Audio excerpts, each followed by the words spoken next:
খেজুরির জনকা এলাকার জমিদার বাড়ির দুর্গাপুজো। জানা যায় 1940 সালে জমিদার শিবপ্রসাদ পাইক এই পুজোর সূচনা করেছিলেন। শুরুটা জমিদার বাড়ির সদস্যদের উদ্যোগে হলেও বর্তমানে খেজুরির সব মানুষ এই পুজোয় সামিল হন। অষ্টমীর বিশেষ পুজো হয় জমিদার পাইক বাড়িতে, আর এই বিশেষ পুজো দিতে উপচে পড়ে ভিড়।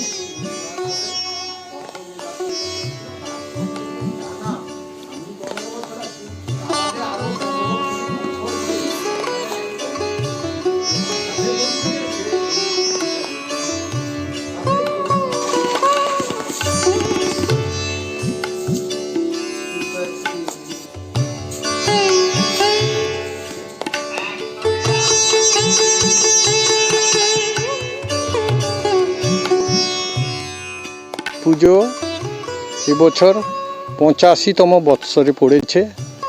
শিবপ্রসাদ পাইক জমিদার ছিলেন। শিবপ্রসাদ পাইক প্রতিষ্ঠিত পুজো 1940 সালে শুরু করেছিলেন। সেই থেকে আজ অবধি চলে এসছে প্রায় 85 বছর ধরে। এটা শিবপাইক প্রতিষ্ঠিত পুজো হলে কি হবে, পাইকেদের সহযোগিতা এবং বর্তমানে জনসাধারণের সহযোগিতায় পুজোটা জনসাধারণ উইথ পাইকেদের পুজো হিসাবে আবহমান কালীন চলে এসছে।